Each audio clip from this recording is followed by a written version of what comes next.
Одоо үзэгчдийн анхаарлыг байгаль орчны болондоо хандуулъя. Өнөөдөр аялал жуулчлалын салбарт 500 гаруй аж ахуй нэгжүүд бүртгэлтэй байдаг. Эдгээр аж ахуй нэгжүүд байгаль орчинд ээлтэй үйл ажиллагаа явуулж чадаж байгаа эсэх талаар энэ удаа бид мэдээллийг хөндөх юм. За мэдээллийг дэлгэрүүлж хүргэхээр сурвалжлагч анх хоёр студид ажиллаж байгаа.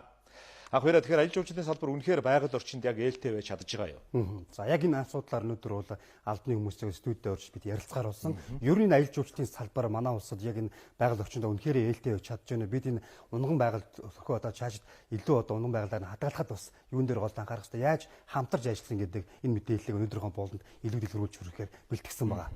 За үзэгчдээ бид эхлээд график танилцуулъя. Аялал жуулчлалын салбар 2018 он. За ер нь сүүлийн 3 жилийн бас статистик зарим тоон үзүүлэлт байна. Тэгэхээр салбарын орлого бол 2018 онд нэг 569 одоо сая Америк долларын орлого бол одоо төвлөрүүлсэн ийм тоо мэдээлэл байна. За дотоодын нийт бүтээгдэхүүнд бол нэг 804.8 тэрбум төгрөг буюу 3.1% бол одоо эзэлж байгаа гэж хэлж болно. За Монгол улсад ирсэн гадаадын жуулчдын тоог бас энд бол харагдаж байна. Тэгэхээр 2018 онд бол нэг 529 мянган одоо жуулчд бол хүлээж авсан гэдэг энэ мэдээлэл. Энэ бол гаднаас ирсэн жуулчдын тоо байна. Үйл ажиллагаа явуулж байгаа аж ахуй нэгж байгууллагууд маань хэр одоо байгаль орчинд байгаа ээлтэй байдаг юм бэ гэхээр амралтын газар бол 34 мянга, жуулчны бааз нэг 10 мянга, гэр бааз 3 мянга, за дэм буудлаа нэг 3200, за зочид буудлаа 13 мянга, за амралт суйль нэг 6 мянга гэсэн энэ тоо бол байгаа юм.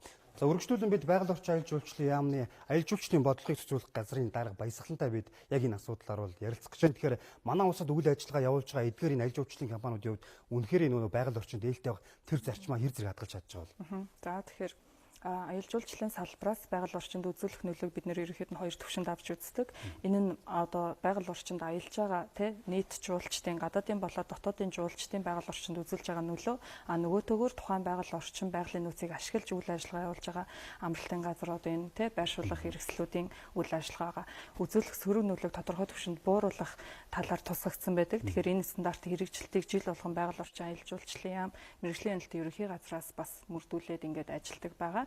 Гол нь бас бид нарт өнөөдөр тулгамж байгаа бас нэг асуудал маань энэ жилд нэг сая гаруй дотоодын жуулчин хөдөө орон нутгуудаар аялж байна. Эдгээр жуулчдаас бас үзүүлж байгаа энэ байгаль орчинд үзүүлж байгаа сөрөг нөлөөлөл буюу хог хаягдлын асуудал бусад одоо очиж байгаа зорж очиж байгаа газруудынхаа дүрм горим журмыг одоо мөрдөхгүй байх зэрэг энэ асуудлуудаас сүүлийн жилүүдэд нэлээд юм тулгамж байгаа асуудлуудын тоо. Магадгүй хүсгэл нуурлуу ч юм уу Хангай аймагт очлоо гэхэд өөр одоо орон нутгуудад очлоо гэхэд бид нар тэр иргэдэд тухайн газар нутагт юуг хориглохын, юуг дааж мөрдхийн гэдэг мэдээлэл хүргэх асуудал бас тулгамддаг. Жуулчид гол зарчдаг газруудад бид нэр ерөнхийдөө бас тэмдэглэлээ байршуулах ажлуудыг эхэлж байгаа. Нөгөөдөөгөр бас одоо яг тухайн газар үйл ажиллагаа явуулж байгаа аялал жуулчлалын байгууллагуудаар дамжуулж одоо иргэдийн зохион байгуулалтад олгох, байгаль орчинд үзүүлж байгаа сөрөг нөлөөг бууруулах ажлуудыг бас шатараатай хийгээд ажиллаж байгаа. Яг тухайн аж ахуй нэгж тухайн одоо байгаа газараа байгаль орчны сөрөг одоо ийм үйл гаргацгаад хариуцлах нь яаж одоо тухайн аж ахуй нэгжид очих вэ?